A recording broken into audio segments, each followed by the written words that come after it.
gonna be an interesting topic. I know it's a topic that most parents, if not all parents, have thought about. Maybe they got their child into sports, maybe not. Choosing what sport to put their child into. We're gonna be talking about all those things. So feel free, if you're online, if you hear the sound of my voice, please jump in, let me know. Are you a parent? Do you have your child involved in any sports? What advantages have you found or disadvantages have you found by putting your child into a sporting activity? I'd love to get some feedback. And that's how I like to start my broadcast. I like to start off by asking questions. Asking questions will then encourage conversation. Likes and dislikes as to whether people agree or disagree with what we're saying. I like to engage my audience. So if you're listening to the sound of my voice, I would love for you to jump in and have a conversation with me.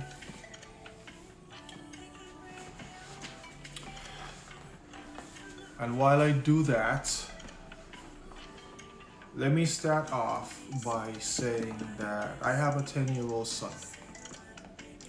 My son plays any sport he can get involved in. He doesn't care what it is. He's very athletic.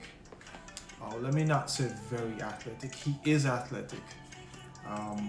He loves basketball because he knows that his mom played basketball. He loves track and field because he knows both his mom and we were involved in track and field. He likes soccer to some degree, but none of us played soccer. But he likes the idea behind it because of the running. He loves to run. Since he was 5 years old, since he was 3 years old, he's been harassing me to train him. Funny story, back then I used to tell him that when he turns 5 years old, if he still wants me to train him, I would train him. And all he wanted to do was, he came to me, he said, "Daddy, can you show me how to run fast?" That's it. And up to this day, that's what we do, right? So I engage him in plyometrics, a lot of body weight exercises. That's what I focus on where he's concerned. And the good thing about what we do and how we train is that it engages his mind to competition. And I'm finding that the more we train together, the more his confidence is going up, right? And when I say confidence, I'm talking about any circumstance. Right, so he's getting stronger, he's confident about it. When I put a challenge in front of him, he's now telling me that he thinks he can do it. And all I tell him is, hey, try. If you don't get it the first time, try again. Right? You go until you get it. And that concept is what is transferring into all the other things in his life that he's dealing with. And I was having a conversation with someone, I think about a week ago, maybe 2 weeks ago, about the idea, why do I train my son? Or why do I encourage parents to get their younger kids or their kids involved in any kind of physical activity? And I find that other than the confidence, it teaches kids discipline. Discipline is something that, yes, you can learn discipline from many other many different ways, right? But the discipline in sports comes from them, the individual bodies, the individual children wanting to succeed. Not the parents want their kids to succeed. The kids want to succeed. They want to achieve a goal that they've set for themselves. And I think that's what sports does to the mind. And so when I'm training my clients, whether it's a child or an adult, I try to appeal to the mind. I try to figure out, how does this person think? How do I motivate them? Can I motivate them? And that's what I do. So far it's been working for me. When you teach people, it's like taking a horse to the water. You can't make them drink, but you can encourage them to do that. They know what water is. They know what it does for them, right? So I'm finding once you introduce your kids to sports, whether it's an individual sport, whether it's a team sport, it doesn't really matter. I mean, team sports and individual sports are completely different, of course. Confidence is confidence, discipline is discipline. However, the difference between the team sports and the individual sport, case in point, basketball, where you're on a team as opposed to track and field. Yes, you're on a team, but you're running the race.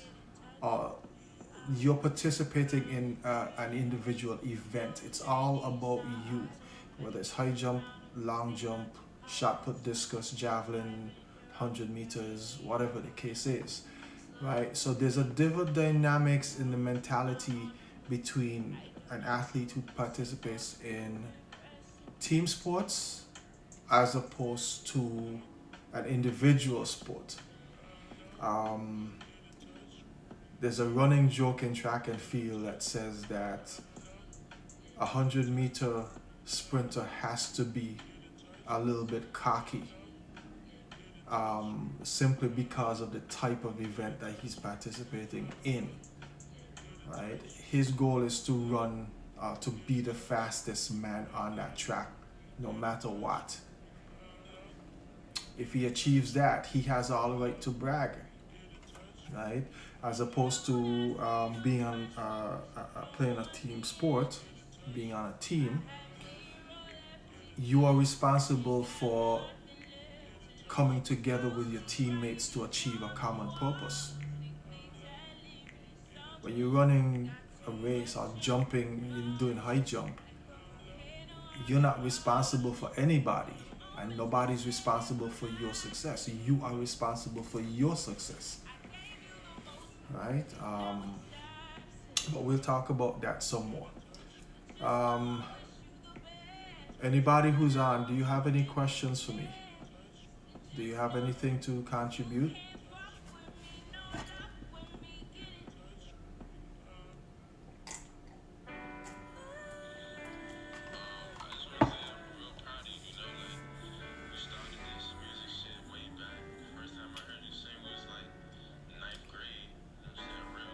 Well, in any case, I don't want you guys to be shy. In any case, what was I saying? So yeah, so my 10-year-old,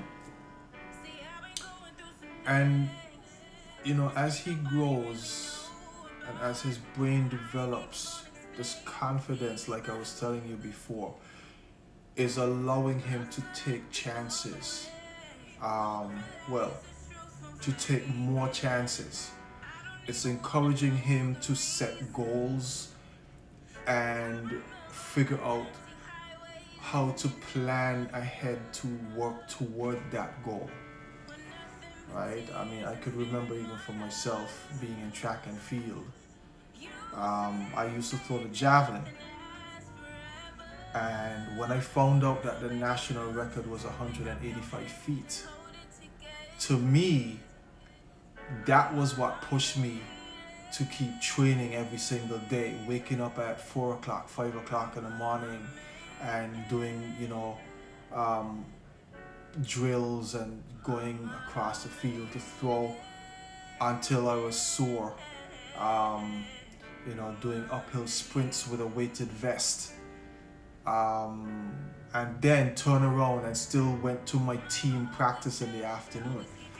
So that was what drove me, because in my mind, that record needs to fall. It had to fall by my hand, and that was me. So the determination, the drive, the confidence.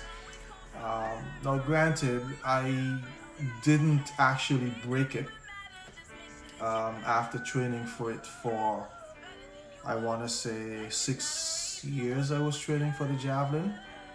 I never broke the record, but I came pretty damn close. I missed it by, what was it? I think I missed it by about 5 feet and change. I came pretty damn close to it. Right? But the fact of the matter is, it gave me something to aim for. It gave me a reason to get up every morning and go train in the afternoon. It gave me a reason to go to the gym and lift weights to get stronger. It gave me a reason to put on the weight that I thought I needed to get the strength that I needed and the explosiveness and the power that I needed to go after this idea. And when you think about it, that's all it is. It's an idea that I can accomplish this goal. I can. I have to. I want to. I need to. It creates a sense of urgency within the athlete to go after this thing. No coach can teach you that. You either want to or you don't want to. If you're willing to settle for being second and being third and being last in every race you run, then, that's a different story, but then that becomes the coach's responsibility to motivate that athlete. The bottom line here is, coming back to the topic, is that for me, what got me into sports was knowing that my parents were in sports. My parents were athletes. Okay? My dad was a national basketball player, national soccer player back home in St. Kitts. You see my flag in the background over here. Right? He was a national athlete. My mom participated in track and field. I think she said her event was the triple jump. Unfortunately, she sustained an injury, so she wasn't able to pursue that, beyond her injuries. But the fact of the matter is, what drove me even then was the desire to be better than my parents, who used to be these awesome athletes before I came along. And here it is, at 3 years old, my son started walking in my footsteps. And now he's running on a treadmill, and he's almost maxing out this treadmill. The treadmill goes up to level 14. He's running at level 12 for 30 seconds. 30 seconds, level 12. And the machine goes up to level 14. Okay? So all I did to get him there was I know how he thinks, so it's easy for me. I'm his dad. I know how to motivate athletes. I know how to motivate my clients. So all I had to do was tell him, hey, I maxed this machine and I ran it for this length of time. That's all it took.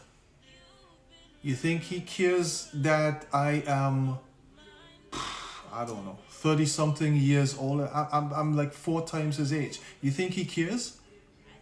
As far as he's concerned, I don't care who you are. I am going to train until I beat you.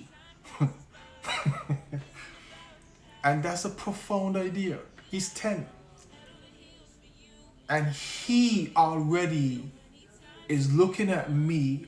I'm like 3 times his height. I'm 6'2". He's barely 5 feet tall.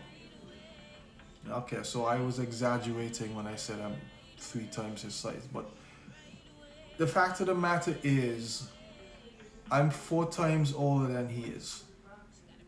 And he's looking up at me like this saying, I'm going to beat you. And that is the kind of confidence I'm talking about. Okay? So, you know, the never back down attitude, the I won't settle for this attitude, the attitude that says, hey, I need to do better than I did yesterday because yesterday is gone. Nobody's looking back at that. We're going forward. So he's starting to develop that, and even, you know, and I see it in a lot of the other young athletes. There's a hunger for success that's created in the mind of an athlete. No coach can put that there. Sometimes it takes an athlete losing one race, losing one game, to get that mindset to be implanted within them. Right? It's called humility. Sometimes you gotta you gotta be humble to be able to step up and go after that goal. And that's why, you know, I think it is important to get your children involved in sports early on, right? Here's another reason, or here's another thing that we could consider. Consider when that child gets older and has to fend for themselves as an adult. Don't you think that go-getter mentality would be an asset for them? You know, they're going after that scholarship, they're going after that job, you know, they're competing against their co-workers and peers. Of course, with not being boastful, they would then know how to present themselves professionally while they're competing against their peers going after this goal. They'll know how to plan accordingly. And I'm not saying that non-athletes don't know how to do it or can't do this. I'm talking about the intensity. I'm talking about the innate drive to do these things. I'm talking about the in some cases a higher level of performance. If you get to, you know, there are many of those who get to the top of the sport. I'm not even talking about worldwide, but let's say even at the university level, and they end up beating the competition. Let me tell you a story. Back in high school, I participated in as many track events as I could. However, because of my injuries, my back, my joints, in essence, I had a lot of joint pains. I'm a tall guy. right? So I used to love the long jump again because I know my mom did it. I was fast. Um, I used to come in the top three in every competition once my joints allowed me to compete. And so the last time I even jumped into a sand pit was back in high school. So when I got to university, my very last year of competition, this would have been back in 2003, I had the opportunity to participate in a long jump competition. Now, normally at competitions, they invite 3 athletes per team to compete in an event. But this one competition, they invited, I guess because they didn't have as many athletes, so they invited 6 athletes per team. And I want you to consider something. I was a javelin thrower. I ended up being a discus thrower. The point to the javelin is to run down the runway, stop at the line, and throw the javelin. So all the years that I threw the javelin, I trained to run and stop suddenly. As opposed to the long jump. A long jumper has to hit that board and follow through. Hit that board and follow through. Hit that board and follow through. I had to reset my thinking, reset my body and how it operated. Instead of running to the line and stopping, I had to retrain myself to hit that line, that board, and explode. That's the complete opposite to what I have been doing for the past 11, well, at the time it was like 11, 12 years. It took me a couple of minutes,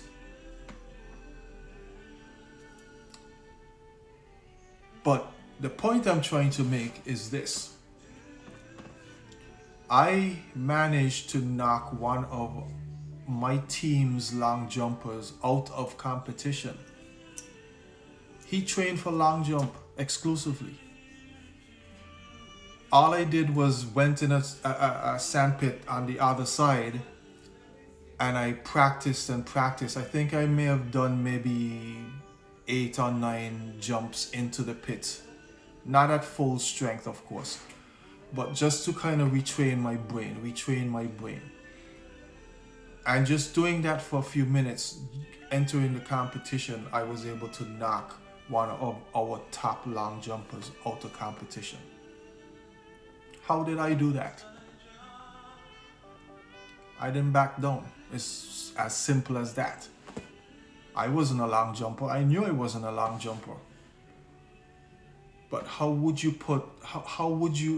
can you explain being a non-long jumper for at least 12 years, jumping into competition at the very last minute, knocking someone out who has been training for long jump their entire life? How could you explain that?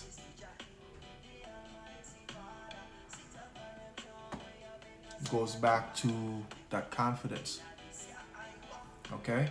That confidence. I would not have known how to readjust my train of thought and have the confidence to even attempt it. Yes, it was for fun.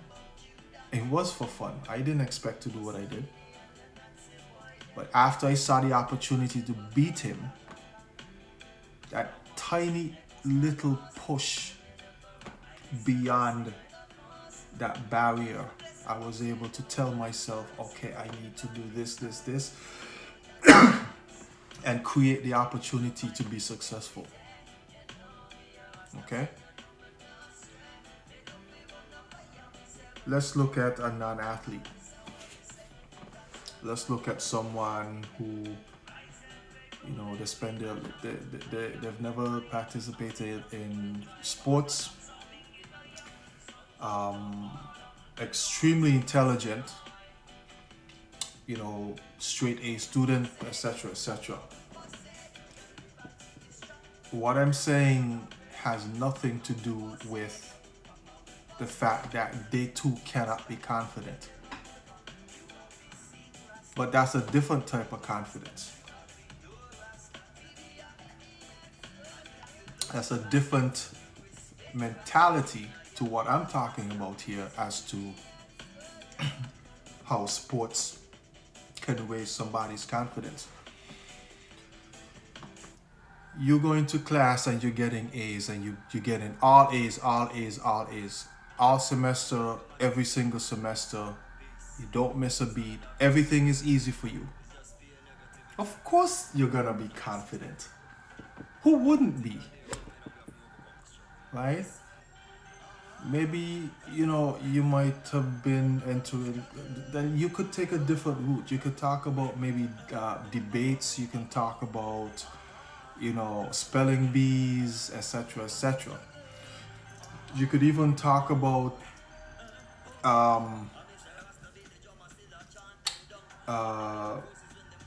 going after scholarships, right? If you're a student who gets all A's every single semester, you're gonna get a scholarship. Even if you don't want to, someone will come at you and you're gonna get it, right? So that too you will be successful. But I don't want anybody to think that I'm saying that you will not be successful if you don't participate in sports. So please don't misunderstand what I'm saying. Okay? I'm talking about a different type of confidence. What about the individual, the child who may not be doing so well in school, who may not be getting good grades? It's your job as a parent to find something that they can excel at that will give them the confidence they need to deal with real life situations. Sports just happens to be one of those things. That's all. Okay? I have a nephew a few years ago. He went to like an IT program, like a web-based program where they manipulate. I can't remember what it's called. Right, so it's basically like program writing, computer program writing. My son was there. He wasn't good at it. He was frustrated at it. He wanted to go to a basketball camp. Of course, that's what he's good at. My nephew was good at coding. I'm not saying that he wasn't good at sports, because he was, but he wanted to do the coding. The fact that my nephew, which is my son's cousin, he challenged my son to step it up. And guess what? Yeah. After a couple of days, my son started challenging my nephew.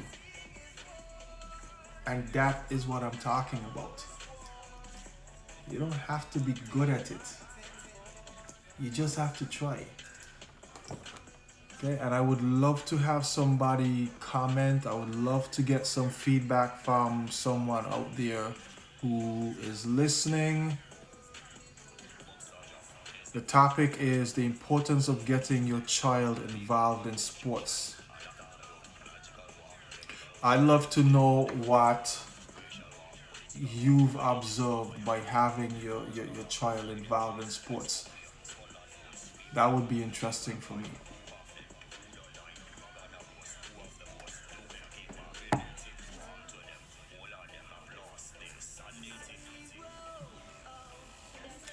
No comment yet?